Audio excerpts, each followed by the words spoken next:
The fourth rock landed heavy, not like the others. It thudded with a hollow sound that made her spine jerk. The girl paused, fingers cold, breath short. She glanced down. Dirt had shifted around the rock in a shape she hadn't seen in years. A crooked cross, carved just like the one on her son's grave. She didn't breathe, didn't blink, just stared. A boy up the hill called out, "Miss?" She didn't turn. The boy stepped closer. "You all right?" "No." He crouched beside her, squinting at the rocks. "You tossing them for something?" "Looks like a game." She spoke low. "Ain't no game." The boy studied the cross in the dirt, then her hands. They were shaking. "That mark means something, doesn't it?" She nodded once. "You draw it?" "No." The boy backed up. His boots scraped stones. "Sheriff's been asking after you. Said you don't answer your door." "Then he can keep asking." The boy shifted. "You sure you're okay?" "I'm not okay, Everett." He flinched at his name. "Ain't said that in years." She stood slow. The river behind her hissed like it was listening. "Go home." Everett hesitated. "Did your boy have a mark like that on his stone?" She turned to face him. Her eyes didn't match her age. They were older, hollow. "Why would you ask that?" "I saw it once, on the hill, before the grass covered it." She stepped forward. "What were you doing on the hill?" "Just wandered." "Folks don't wander there." He glanced at the water. "Wasn't meant to find it." She walked past him without another word. Her boots dragged. One rock stayed in her hand. She kept turning it over like it might speak. Everett watched her leave. Then he knelt by the pattern. He touched the cross with one finger and whispered. Looks burned in. At the sheriff's office, the window was open, but the blinds were drawn. He sat behind the desk, arms folded, jaw set. A deputy leaned in the doorway. "She's back at the river again," the deputy said. "Alone?" Number Everett spotted her, said she got real quiet after throwing rocks. "Everett talks too much." "Kid's curious," said the rocks looked like a grave mark. The sheriff leaned forward. "You go see it?" "No." "Then you don't know a damn thing." The deputy straightened. "Want me to go down there?" "Not yet. Let her stew." The woman's house stood 3 fields past the cotton turn, porch sagging, chimney cracked. No flowers out front, only dirt. She opened the door and stepped inside like she was crossing into something dangerous. Inside, a picture frame faced the wall. She didn't touch it. The quilt on the rocker was half finished, her boy's initials stitched at the corner. She stared at it, whispered, "You always threw left-handed." In the kitchen, she poured water that tasted like rust. Didn't drink it, just sat at the table. A knock came, sharp. She didn't move. Another knock. "Open up, please," came a voice. Young, nervous. She rose slowly, unlatched the door. Everett stood there, holding a piece of paper. Found this in the dirt by the mark. She took it without a word, unfolded it, just a name written rough. Jesse, her boy's name. She looked him in the eye. "You touched this?" Number found it folded under the rock. Didn't look like it belonged there. It didn't. Why would someone leave it? Same reason they left a cross in the dirt. Everett swallowed. "Your boy has been gone for nearly 5 years." She stared through him. "I never said he was buried clean." He took a step back. "What does that mean?" "It means some men dig graves deep so no one hears the crying." He turned and ran. She closed the door, locked it, and sat with the note on her lap. The room stayed still. Later that night, she walked to the river again, lantern swinging in her hand. The pattern was still there, cross in the center. She knelt beside it, pressing her palm over the symbol like it might vanish. Behind her, leaves shifted. She didn't turn. A voice came. "Didn't expect you to keep coming back." She didn't move. "Didn't expect you to keep watching." The sheriff stepped out of the trees. "You make a habit of talking to dirt?" "You make a habit of lurking?" He stepped closer. "Folks are saying you found something strange." "I did." "What kind of strange?" "The kind you buried." He smiled without warmth. "Careful, girl." "Don't call me girl." He crouched beside her, eyes on the rocks. "You think Jesse's talking from the grave?" "I think someone's trying to shut him up again. Maybe he stayed quiet for a reason." She looked at him, face close now. "You the reason?" The sheriff stood. "I'm not your enemy." "You're not a friend either." He looked down once more. "You think this is about your boy. But it ain't just him." Her eyes narrowed. "Then who?" He said nothing. She rose. "You should go. I should arrest you for threatening an officer, but you won't." "Why not?" "Because someone's watching you now." The sheriff paused, then turned. He disappeared into the dark. She stood alone, wind curling around her ankles. The lantern flickered. She dropped the final rock. It landed off to the side. Wrong. She frowned, moved it back. Now it fits. "The cross is complete," she whispered. "I see you, Jesse." And the river seemed to answer, not with words, but with the sound of something shifting below the surface. She stood. The wind picked up. Leaves flew from the trees like paper torn from a ledger. From the hill behind her, Everett watched, hiding behind a stump. He stared at the pattern, then at her. His lips moved without sound. Down the bank, something glinted. She stepped toward it. Another rock, flat, carved. She picked it up, turned it over. Another name, not Jesse. This time it said Tanner. She froze. Tanner was the sheriff's boy. Her knees buckled. She sat hard in the dirt, staring at the rock like it burned. Behind her, the wind whispered again, and far off a dog began to howl. The river ran fast now, faster than it had in weeks, as if something was coming loose. She closed her eyes. "Hold the rock tight." "I'm listening now," she said. And she was. She was. She left the river with the rock in her coat, the carved one. Tanner's name is still etched deep into it. She didn't look at anyone walking past, didn't wave at the mail cart, didn't stop for Mrs. Heller sweeping her porch like judgment was in the dust. Her boots dragged more than walked. She crossed the tracks past the church that no one opened anymore and stepped inside the store. The bell didn't ring. It hadn't for years. The man behind the counter looked up. "Back already?" he said. She nodded. "Same whiskey?" "No." Her voice was flat. "Have you seen him?" The man wiped his hands on his apron. "Sheriff? Came in this morning. Bought a tin of tobacco. Didn't say a word." "Does he ever say much?" "Used to." She dropped a coin. "I need salt." He handed her the bag. "You all right?" "No." He didn't press. Outside, a patrol truck slowed. Window rolled down. Sheriff sat behind the wheel, arm hanging out, cigarette burning. "Are you walking alone now?" he asked. She didn't stop. "You hear what folks are saying?" She kept walking.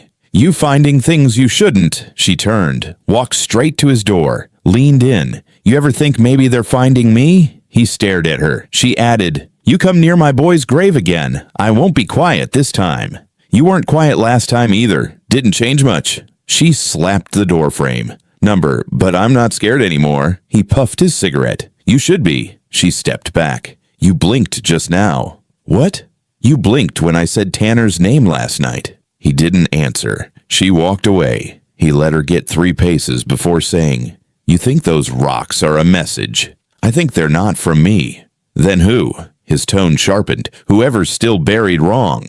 That hit something. He sat back in his seat, lit another cigarette. She crossed the field behind the diner, walked toward the old cemetery. Wind lifted dust behind her like ghosts trying to keep up. At the far corner, past the graves with no names, she knelt by Jesse's stone, still cracked, still crooked. She laid the Tanner rock beside it. They didn't match, but they sat close. A voice came from behind. "That's yours." She looked back. A girl in her 20s, arms crossed, braid falling over one shoulder. "No, but you put it there." "It was tossed to me." The girl stepped closer. "My cousin said you talk to rocks now." "I listen to them." The girl knelt beside her. "I used to play with Tanner back when we didn't know what men were." She said nothing. The girl touched the Tanner rock.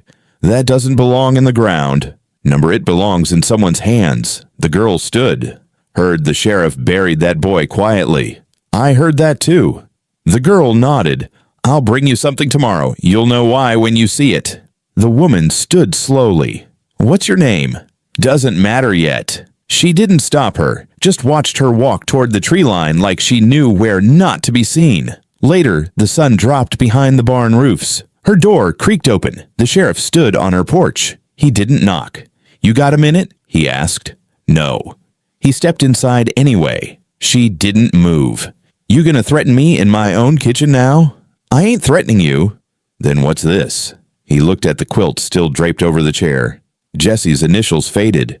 You still sew? You still lie? He sat. I remember when you came in screaming after Jesse went missing. Said he never ran. Said he'd never leave his shoes. He wouldn't. I remember you saying it was someone with a badge. You laughed. I had to. Number you didn't. He stared at the floor. You think I hurt your boy? I know someone did. He looked at her hard.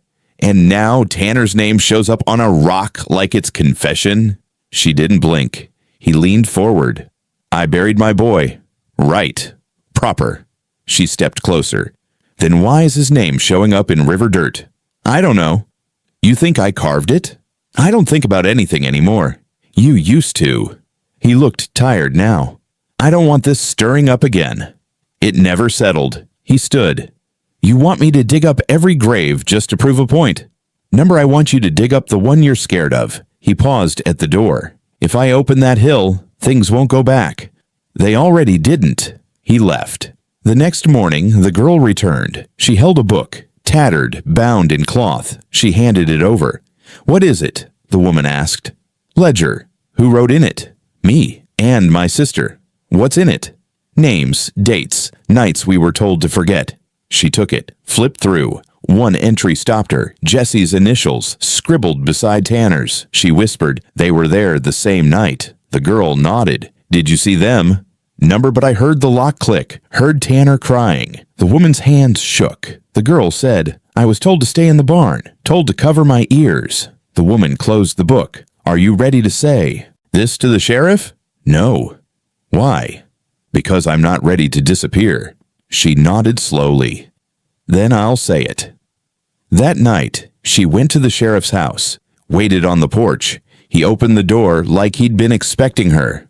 You brought it? He asked. She handed him the ledger. He flipped through, stopped at a name, Tanner's. His hand trembled. He lied to me. They all did. He sat on the porch rail. What do you want? I want Jesse's name cleared. He nodded. I want the others to be found. He nodded again. I want you to dig. He closed the ledger. I will. She turned to go. Wait. She paused. He looked at her. If I dig and find what you think there, I won't survive it. She met his eyes. You're not supposed to. He didn't argue. The wind picked up. Same sound as the river that night. Same chill. She walked back down the hill, slower now. Rock still in her pocket. The Tanner one, still waiting to be placed. Not in dirt, but somewhere that'd mean something. She didn't sleep that night. She just listened, and the rocks outside her window shifted in the wind like something breathing underneath. She didn't sleep. The rock sat on her table like it might speak. By morning, she was already walking. No breakfast, no coat, just the sound of frost cracking under her boots and the cold pressing into her skin like it had something to prove. She crossed past the corn rows, dead now, stumps jutting from the ground like broken teeth. Crows circled high. The graveyard was still, but not quiet. Something about the stillness felt wrong. She climbed the hill. Jesse's grave waited where it always had. Third stone from the tree, fourth row down. She knew it like she knew her own hands, but the dirt was off. It had been pressed flat once. Now it was loose around the edges, like something had sunk in or climbed out. She dropped to her knees. Don't, she whispered, but her hands were already moving. Fingertips dug at the edges. Nails scraped soil. Clumps came loose too fast, too fresh. She clawed deeper. Her breath turned ragged. Her nails split. The ground pulled back like it had something to hide. A shoe surfaced, small, covered in grime, torn at the heel. She gasped. Then I froze. Footsteps. She turned. Everett stood by the crooked fence, arms folded, face pale. What are you doing? He asked. She didn't answer. He stepped closer. You shouldn't be digging. You shouldn't be here. I followed. Why? Didn't feel right, the way you left. She pulled the shoe from the dirt. Hold it up. He blinked. That Jesse's? You tell me. He looked like he might cry. Looks like it. Why is it here? I don't know. Did you come last night? No. Who did? He looked down. Saw a truck. Late. No lights. Parked down the ridge. She stepped toward him. Who was in it?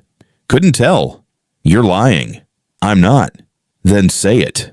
He stuttered. I think it was the deputy. Which one? Long coat. Limp on his left. I I think he had a shovel. She stared hard. You think? I was hiding. You saw the badge? Glint in the dark. Looked like one. You tell anyone? No. Why not? He looked ashamed. Didn't know what it meant. She held up the shoe. It means they never buried him right. They just covered him up. Everett backed away. I'm sorry. She turned, dropped the shoe into a cloth sack, reburied the loose dirt, not with care, with fury. She stood. Go home. Everett didn't move. Now. He ran. Back at the house, she dropped the sack on the table. It hit with a thud. Dust flew. The rock with Tanner's name sat beside it. 2 boys. 2 lies. She poured water into a pot but didn't light the stove. Just stood there watching it ripple. The knock came at dusk. 1 tap, then 2. She opened the door. It was the girl again. Same braid, same calm eyes. You dig it? The girl asked. I did. And? Found Jesse's shoe. The girl nodded like she already knew. You see who was up there? The woman asked. No. Everett did. He shouldn't have watched. Neither should you. The girl stepped in. You want answers? I want the ground to stop shifting under my feet. Then you need to see what's under it. I already did. Not yet. She handed her a torn cloth. Inside, a tin badge, bent, faded. The woman stared. Where'd this come from? My sister had it. Said it came off the man who ran. When? Night Jesse disappeared. Why didn't you bring it before? Didn't think you were ready. I was always ready. Number you were angry. I still am. Then wait till morning. Why? There's more, but it ain't mine to show. The girl turned. Meet me at the well, before sunup. The woman watched her vanish down the path. She didn't sleep that night either. She sat in the dark, candles flickering low. Jesse's shoe beside the badge. Her fingers traced the bend in the metal. She remembered the day she screamed in the station. The way they looked at her like grief was a nuisance. The way the sheriff turned away. Said Jesse probably wandered. Boys don't wander barefoot into winter. She whispered. You didn't wander. Morning came gray. She reached the well before the girl. Fog hung low. The boards over the opening were old, nailed haphazard. The girl arrived with a crowbar. Didn't speak, just started prying. The woman helped. Boards groaned, nails snapped, the last plank fell. The air from below was cold, wet. You want to climb down? The girl asked. No. Then watch. She dropped a lantern in. It swung, hit something soft, fabric, then metal, then nothing. The woman knelt at the edge. There's more down there. Yes. How many? 3 I know of. All boys. The girl nodded. All gone quiet. The woman stood. And now? We make it loud. They walked back through the fog. Silent. She reached her porch. The sheriff's truck was already there. He stood beside it, arms crossed. You were out early, he said. So were you. He glanced at the sack in her hand. That his. She dropped it at his feet. You want to tell me what your deputy was doing near Jesse's grave? His face hardened. I don't answer to threats. It ain't a threat. Then what is it? A mirror. He kicked the sack aside. You don't know what you're stirring. I don't care. You will. She stepped close. You blinked again. What? When I said deputy. He didn't blink now. She stepped back. You're going to dig that grave. I already did. Number you just filled it in. He got in his truck. She shouted, next time I bring the badge to town. Let them match the bend. The truck drove off. The wind carried dust over Jesse's marker. She walked over, kneeling again, whispering again. One hand brushed the dirt like a mother wiping sweat. She said, I'm close. And she was. The widow lived past the train tracks, down a crooked lane no one paved, in a house that leaned like it had secrets too heavy to carry. Paint peeled off in strips. Wind rattled the shutters, even when the sky was still. She knocked once. The door creaked open on its own. Inside, it smelled like burnt paper and boiled onions. A kettle hissed low. The walls were lined with yellowed newspaper. No family pictures, no clocks. The widow didn't look up from the stove. Took you long enough. I didn't say I was coming, the woman replied. Didn't have to. The wind told me. She stepped in, shut the door. You always talk like that. Only when it matters. She stayed standing. You got answers? Number just warnings. I don't need those. You do if you're asking the right questions. I found Jesse's shoe. The widow stirred the pot. I know. And a badge. I know that too. She stepped closer. Then you know who dug his grave again. The widow turned. Her eyes were dark and sharp, like coal that had never cooled. Graves don't stay closed when men fear what's inside. She said nothing. The widow pointed to the chair. Sit. She sat. The chair creaked under her. The widow poured 2 cups, one for herself, one for the girl she wasn't sure she trusted. You still think it was just your boy? The widow asked. I know it wasn't. Then stop pretending this story ends with his name. She sipped the bitter drink. Why me? Because you didn't forget. No one forgot. They just chose quiet. That's the same thing. The woman leaned forward. Why are you helping me? I'm not. You opened the door. I opened it so I could say this. Stop digging. She stared. The widow didn't flinch. You're not ready for what's underneath. I'm already under it. The widow took something from the drawer, a folded paper, edges singed. She tossed it on the table. Found this in the ashes of my husband's shed, buried under lock. She unfolded it. 1 name, 2 dates, her son's name. Her hands shook. Your husband was a deputy. The widow nodded. Then he was there that night. He was more than there. She slammed the cup down. Why didn't you say something before? I burned most of what he left. Why? Because fire's the only thing the past understands. The woman stood. I'm not afraid of old names. You should be. Then why give me this? Because I'm tired, and I don't want to carry it anymore.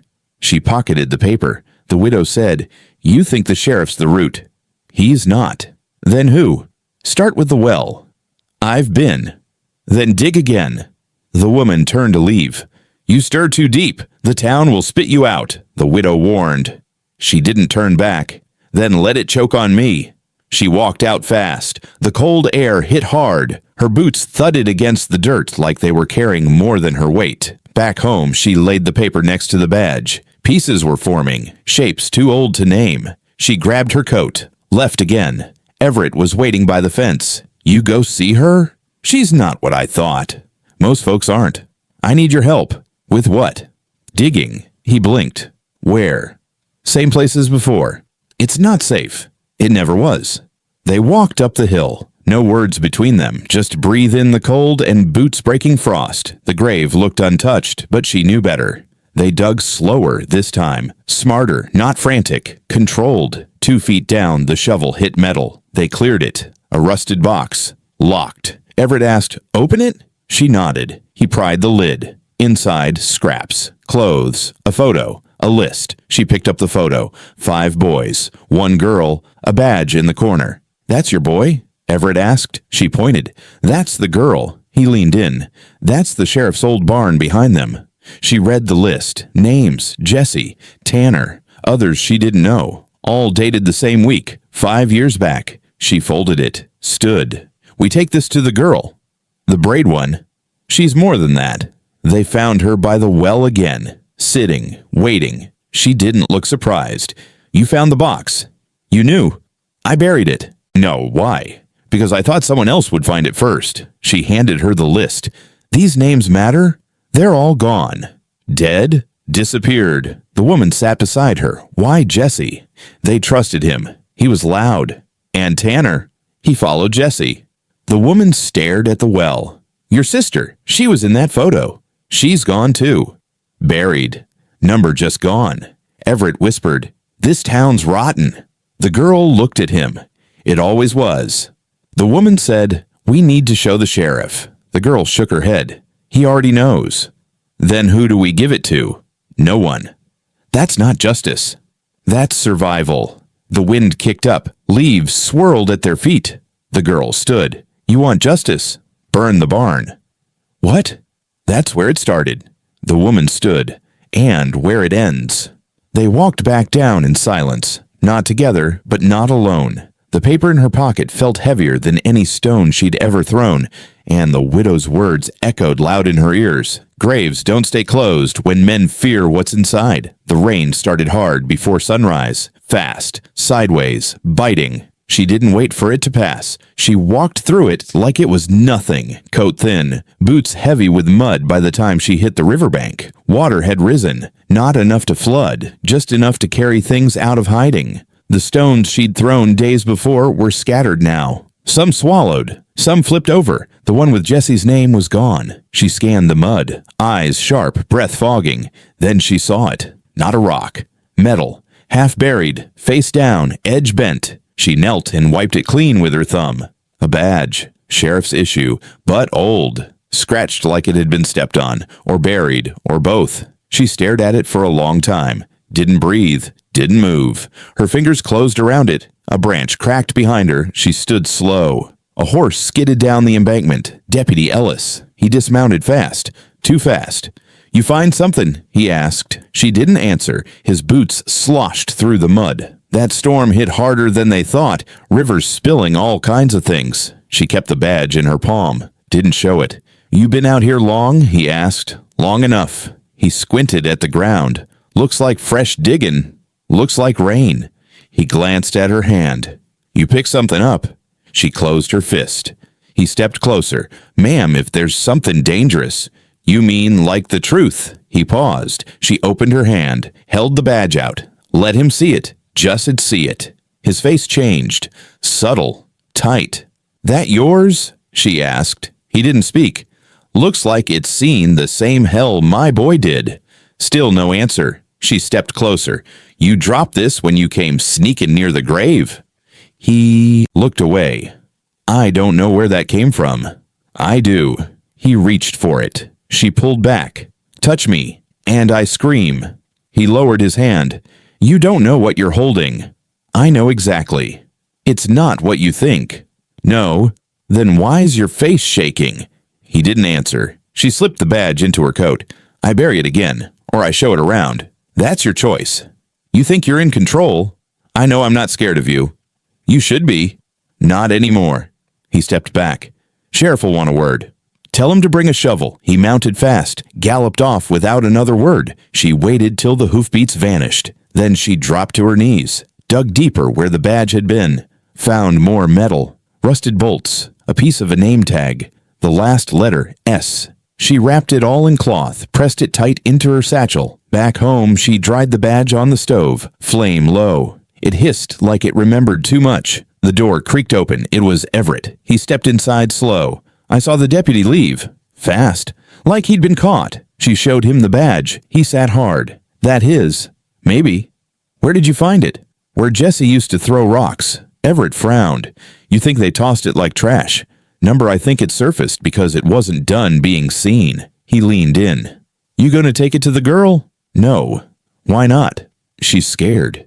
"You're not?" "Fear's not stopping me anymore." He looked at the stove. "That badge used to mean something.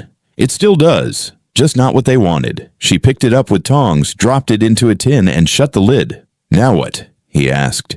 "Now we go to the barn. The one behind the hill. The one in the photo. It's locked. Then we break it."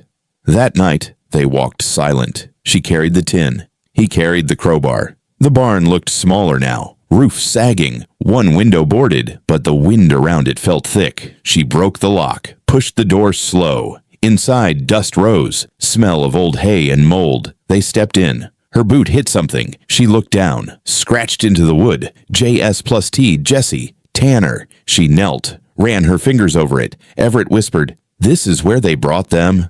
"I think so." She moved to the back wall, tapped the boards. One gave easy. Behind it, a hollow. She reached in, pulled out cloth, torn, blood-stained. Everett turned away. God. She held it like it might vanish. A floorboard near the back creaked under her step. She looked down, pulled it up. Inside, another badge. Cleaner, shiny, but with a crack down the middle. She held both now. One bent, one broken. She turned to Everett. They buried the tools, not the truth. "What do we do?" She looked him dead in the eye. "We make it." Loud. Outside, a light flashed. A truck on the ridge. Everett ducked. "They're watching." She didn't flinch. "Let them." Back home, she laid the badges on her table. 2 lies, 1 story. She wrote a note, wrapped the cloth, tied it tight, and waited. She smelled the smoke before she saw it. Just past 4 a.m., sky still black, cold thick in the grass. It came in fast, sharp, cutting through the quiet like a warning. She ran barefoot through the back door, night dress soaked at the hem, breath tight. The shed was already lit, flames in the roof, the old boards catching like paper. She screamed. The fire didn't answer. She ran closer, stumbled in the mud, caught herself. The quilt was in there. The one with Jesse's name stitched corner to corner. Her fingers had bled making it. Now it glowed behind the orange. A voice called out, "Get back!" She turned. Everett running up the path, coat half-buttoned, boots unlaced. "It's gonna collapse," he yelled. "It's already gone." He pulled her back as the roof gave in. The crack echoed through the trees. A window shattered. More voices now. Neighbors. Doors opening. People stepping out. Blank stares. No one moved to help. No buckets, no shovels, just watching. Everett looked around. They saw it too. She shook her head. They always see it too late. Someone shouted, "Call the sheriff." She spun. He already knows. A truck engine, tires on gravel. The sheriff's lights hit her face before he even parked. He stepped out slow. She walked straight to him. "You want to ask what happened?" she snapped. He didn't blink. "Looks like a fire." "You think it started itself." He stayed still. That shed had no power. No locks either. Plenty of reasons for a man to go snooping. He glanced at Everett. "You see anything?" Everett's mouth opened, but nothing came out. She stepped between them. "Don't talk to the boy." The sheriff looked at her. What was inside? "Everything. Anything worth burning. You'd know." "I don't." "You sure?" "You didn't send one of yours to finish what you started." "I don't give orders like that." "Number, you give silence." "You think I lit it?" "I think you stood by while someone else did." He stepped closer. "Watch your words." She stepped closer too. "Or what?" "You'll burn the house next." People started whispering. The widow stood across the yard, arms crossed. "You're stirring hate," the sheriff said. "Number, I'm waking it up." "You're blaming without proof." "You ever seen your son's name turn to ash?" He paused. "I buried my boy." "Then let me bury mine." He shook his head. "This ends with fire, then?" "This ends with truth." He looked at the flames behind her. "Then you've got a long way to go." She turned to the crowd. "Y'all saw." "Who came and went last night? You saw the shadows moving before the smoke." No one spoke. She shouted, "Say it." Still silence. The fire hissed like it was laughing. The sheriff walked to his truck. She yelled, "Run back to your station, lock the door. That badge won't save you when your house starts burning." He stopped, looked at her. "You think I'm scared of you?" he asked. "I think you're scared of what Jesse still knows." He got in, drove off without another word. She stood there, smoke soaking her hair, fire reflecting in her eyes. Everett whispered, "We shouldn't stay out here." "I'm not going back in." "The wind's changing." "Let it." The widow walked up, quiet as always. She said, "That wasn't just a fire." "No, that was a message." "I got it loud." The widow handed her something wrapped in cloth. "What's this?" she asked. "Piece of your quilt. I pulled it before the flame caught it all." She opened it. Jesse's initials, faded, singed at the edge. She held it like it was still warm. The widow said, "You know what they want." "I know. They want silence." She folded the cloth. "They're gonna get screams." "You still planning to burn the barn?" "Yes." "Then do it before they do it first." Later, back inside, Everett watched from the window. "They're scared of you now," he said. "They should be." He pointed. "Someone's still out there." A figure at the tree line. The girl with the braid. She stepped forward, handed the woman a box. "What's this?" she asked. "Things my sister hid." She opened it. Letters, badges, photos. One photo showed Jesse holding a quilt square. She covered her mouth. The girl said, "He helped stitch one." She nodded. "This time, we don't let them take it." "No," she whispered. "We make them remember it."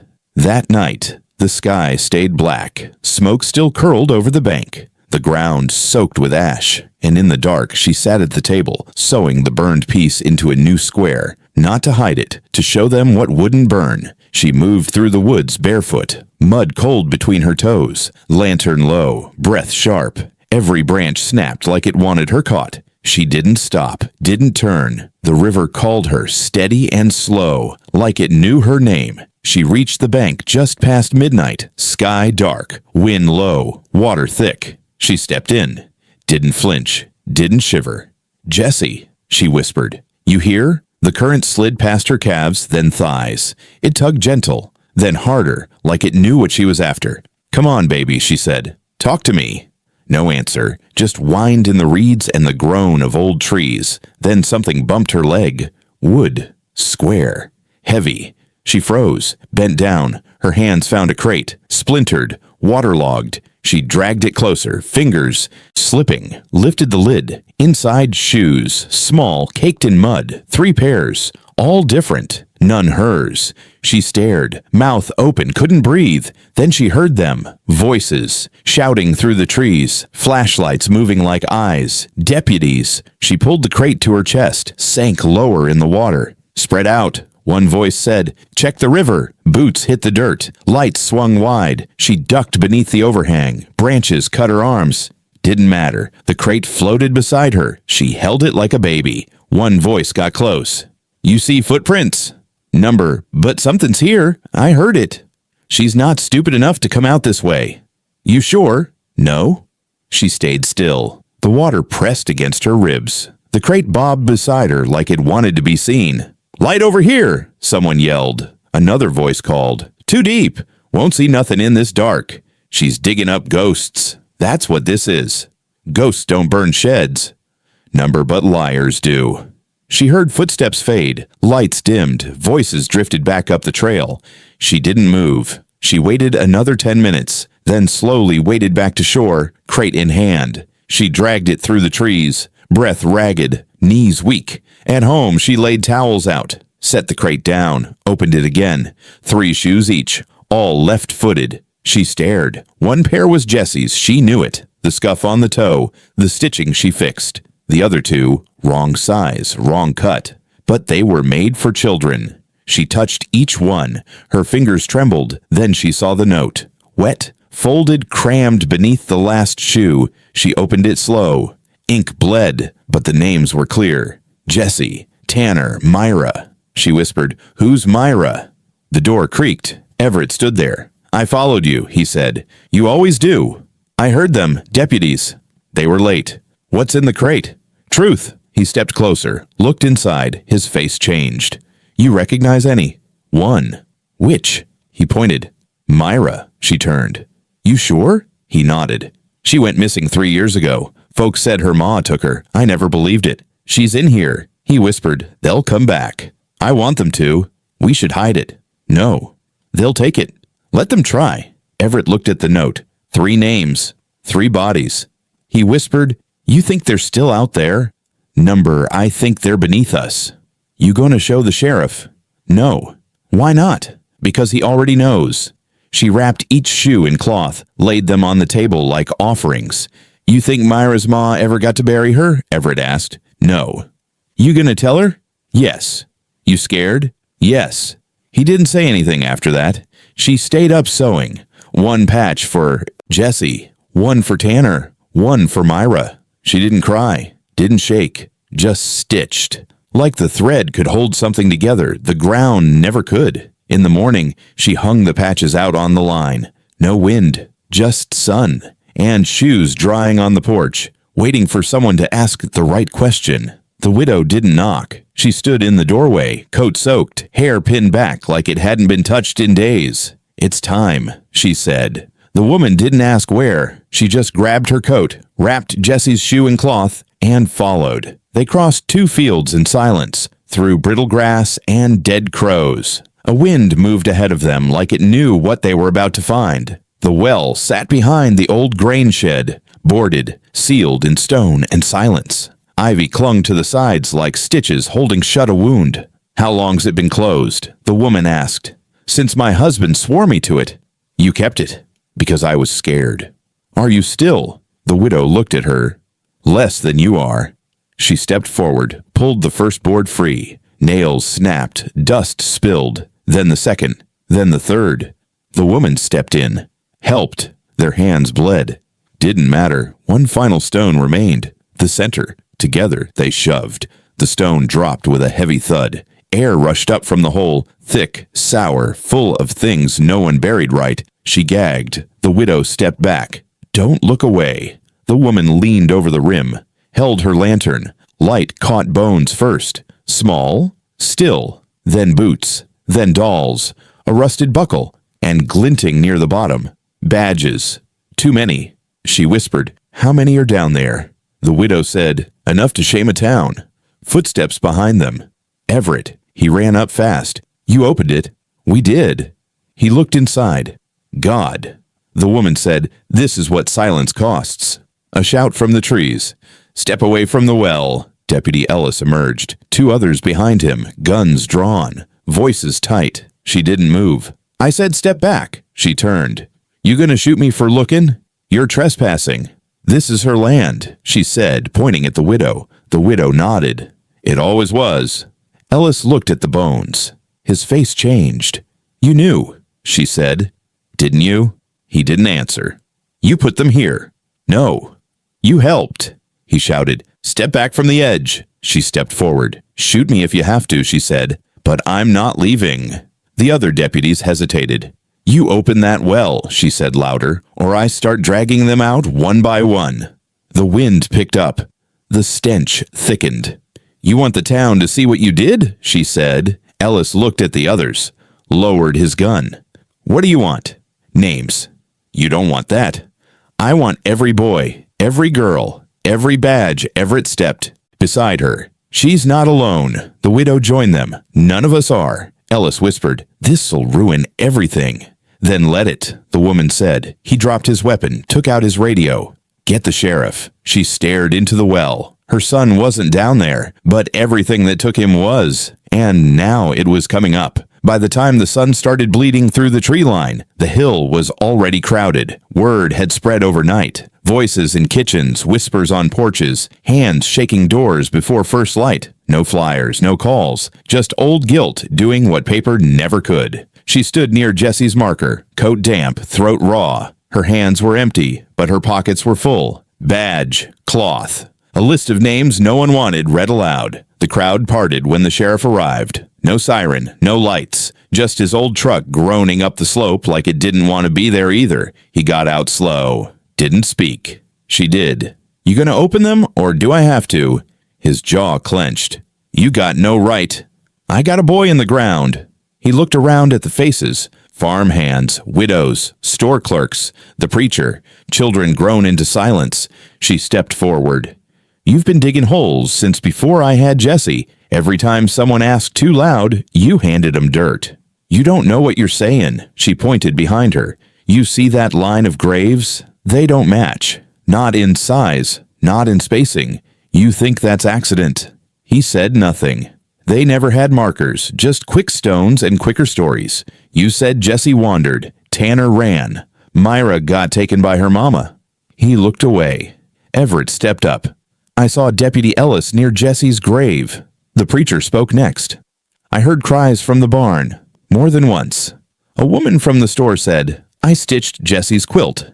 I saw the bruises he came in with. Someone in the back. I buried a pair of shoes I wasn't allowed to name." The crowd rippled, each voice sharper, louder. "I saw. I knew. They told me to forget. They said shut up or lose your job. They told me it was just kids misbehaving. I heard her scream the night the barn burned. I cleaned blood off the floor. I sewed shut a mouth that didn't stop crying." The sheriff didn't raise his voice, just said, "You think truth's gonna fix this?" She stepped closer. "I think it's the only thing that'll break it." He moved toward her. Everett stepped in between. "You lay a hand on her," Everett said, "and you'll have to dig your own hole." The widow approached, slow but steady. She carried the tin, set it down at the sheriff's feet, opened it. Inside, both badges, bent and clean. He stared down at them. "They're yours?" the widow asked. He didn't answer. "Then bury them honest," she said. The girl with the braid stood beside. The widow held out a ledger. She said, "You want names? Take them. You want confessions? Start reading."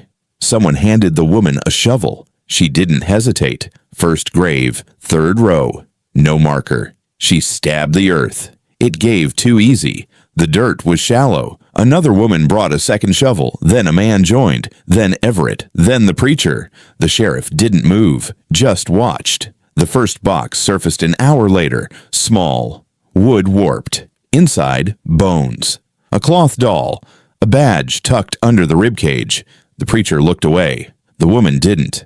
"That one's Myra," she said. No one argued. Next grave. Same row. Another box. Shoes wrapped in lace. A belt buckle. Cracked glasses. A paper tucked inside. Soaked through.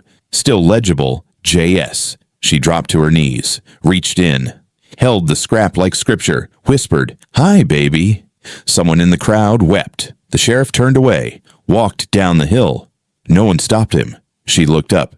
"Don't let him leave." The widow shouted, "Bring him back." 2 men from the grain co-op followed. One returned with the sheriff's coat, the other with his badge. He stood by the fence, empty.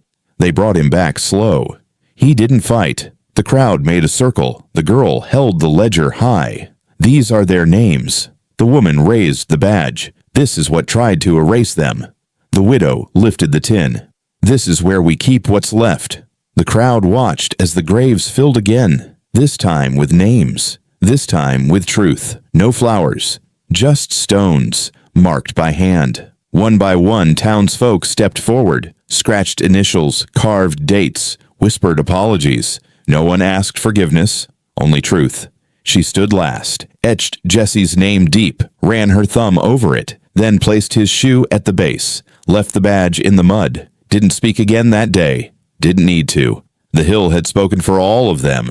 She stayed until the sun passed the treetops and the crowd thinned. Only Everett remained, quiet as the wind, standing beside the shovel they hadn't touched since her son's name was carved. "Think they'll sleep now?" he asked. She didn't answer. She just looked down at the mound, still soft.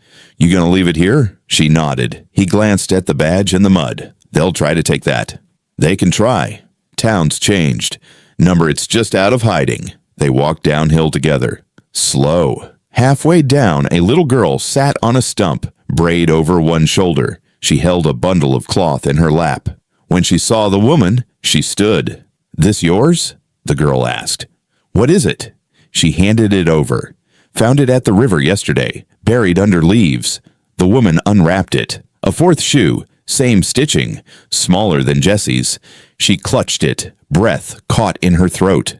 The girl said, "Mama said someone's still missing." She looked down the hill, then back up, then back at the girl.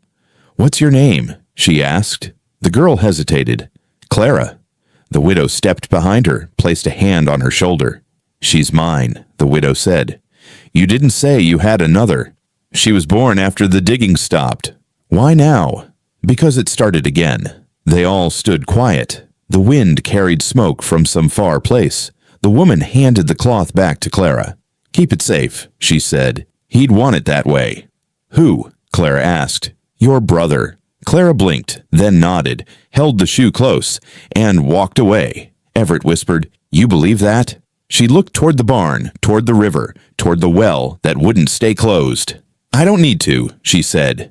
"He does." The sheriff's house stood dark by sundown. Empty truck, quiet road, no lights. But she knew he was in there, watching, waiting, trying not to remember. The wind knocked something loose on his porch. A photo, face down. Someone picked it up. No one knew who. By morning, the badge was gone from the hill. But the names remained, scratched into stone. And no one ever put flowers there. Only shoes. Small, left-footed, weathered by sun and time. A different one each season. No note, no ribbon, just truth. And that was enough. She returned to the river just before dusk. Alone this time. No lantern, no shovel, no voice behind her telling her to be careful. The town was quiet, the way things get after a long scream. Not healed, just raw. The current moved slow, thick with mud from the rain 2 nights back. Frogs croaked deep under the reeds. The air smelled like stone and bark. She walked the path without looking down. Her boots remembered the way. When she reached the bend, she stopped. The same place she threw the first rock. The same place Jesse used to sit and skip stones without looking where they landed. She knelt. Her hands didn't shake this time. The last rock was in her pocket. Round, smooth, dark. She'd carried it since the fire. She took it out, held it in her palm. Turned it once, then twice. The sheriff was gone, resigned without a word. No letter, no press, no farewell. Just an empty badge left on his desk and an empty house the town avoided walking past.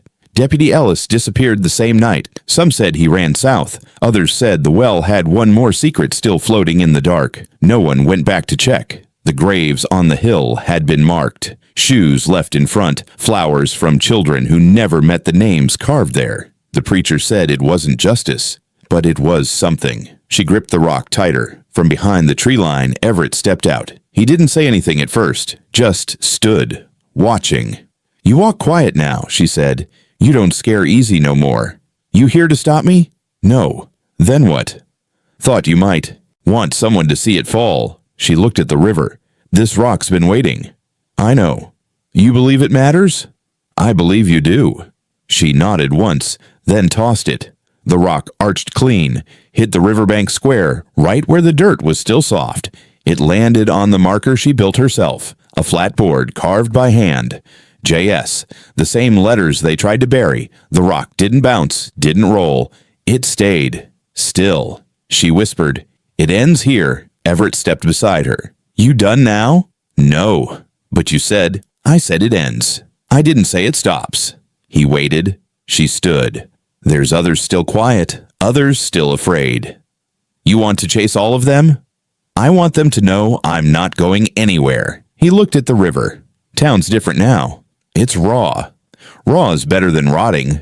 She turned to him. "You scared?" He nodded. "Yeah." "Good." They walked the edge of the river, two shadows beside each other. The bank below them carried the weight of what they found and what they left. "I talked to the widow," he said. "What did she say?" "She's leaving." "Where?" "Didn't ask, just said her time's done." She stopped walking. "It's never done." "She said the land don't want her anymore." "She's wrong. The land wants her. It just won't lie to her now." He didn't answer. At the bend, they saw the quilt. The one burned. Someone had hung the last piece from a tree limb. Jessie's initials still visible, barely. A pin held it tight. No note. "She didn't burn all of it," Everett said. "Number she just gave it back slow." "You gonna take it down?" "No." She left it hanging. At the crossroads, they passed the preacher. He tipped his hat but didn't smile, just nodded, a man who now preached from the graveyard more than the pulpit. The girl with the braid was painting names on wood planks outside the schoolhouse. Myra, Jessie, Tanner, others. The town had given her the wall. No one had asked her to do it. No one had dared stop her. She dipped her brush, painted slow, clean. The woman walked up. "That last one?" The girl shook her head. "Still more." "Then keep going." The girl said, "You going back to the river?" "I just came from it." "You feel better?" "No." "But it's done." "It'll never be done." The girl nodded. "Then we'll keep painting." She touched the brush. "Good." At home, the table was cleared. Quilt folded, shoes lined in a row beneath the window. She sat and stared at them. 6 pairs now, all left-footed. The ledger was gone, turned over to the town clerk. Some wanted to file it. She told them to hang it in the library, right above the shelf marked History. Everett fixed the porch rail. Quiet work, slow. "You staying here now?" she asked. He nodded. "Ain't. Nowhere else." "You were just a boy when it started." "I'm still a boy most days." She smiled faint. "You're older than them now." "Yeah." "You think they'd be proud?" He shrugged. "I think they'd be loud." She looked at the hills. That'd be enough. At night, she lit no candles, slept with the window open, let the wind pass through, let the silence settle different, not as threat, but as truth. In town, someone carved new signs, named the hill Jessie's Rest. No vote, just done. On the edge of the cemetery, a new grave opened. No name yet, just waiting. The preacher said it was for the lie that used to rule them. She said, "Then dig it deep." The last thing she did that season was return to the shed. Ashes still clung to the corner post. She swept them up with her hand, pressed them into a jar. She labeled it "Kept" and placed it beside Jessie's shoe. She visited the hill weekly. Never on Sundays, never at dawn. Always after the world had gone still. She sat spoke low, told Jessie what changed. "They don't say your name like it's a wound now," she whispered once. "They say it like it broke something open." The town held a service without God, just names. The girl read them. The preacher stood behind. No sermon, just silence. She didn't cry during the service, but she wept the night she caught Clara placing a white ribbon on the new post where the quilt still hung. "That's Jessie's, ain't it?" Clara asked. She nodded. "What's left of it?" "He'd like it there. He'd want someone to keep looking." "I can do that." "I know you can." Clara pressed her hand to the wood. "You think he knows we're still saying his name?" she asked. She nodded. "Every time the wind moves that cloth, it's him listening." The girl didn't speak, just watched the fabric sway. On the day Frost came early, the widow returned, just long enough to leave a folded envelope on her porch. No name, no return, just one word written in shaky hand. "Sorry." Inside, a photograph. Jessie, Tanner, Myra, the barn behind them, all smiling. She framed it, didn't hang it, set it beside the jar marked "kept." When people asked her if she'd forgiven the town, she said, "That's not the word I use." When they asked what word she did, she said, "I stayed." On her final walk to the river that fall, she carried nothing. No rocks, no cloth, no ledger, just breathe, just silence. She knelt once more, not to throw, just to place her hand on the soil, the marker still held. The rock hadn't moved. She whispered, "I'll be back next spring." The current whispered back. Not with words, just the sound of something finished, something waiting. Not buried, just quiet. And this time, the quiet was hers.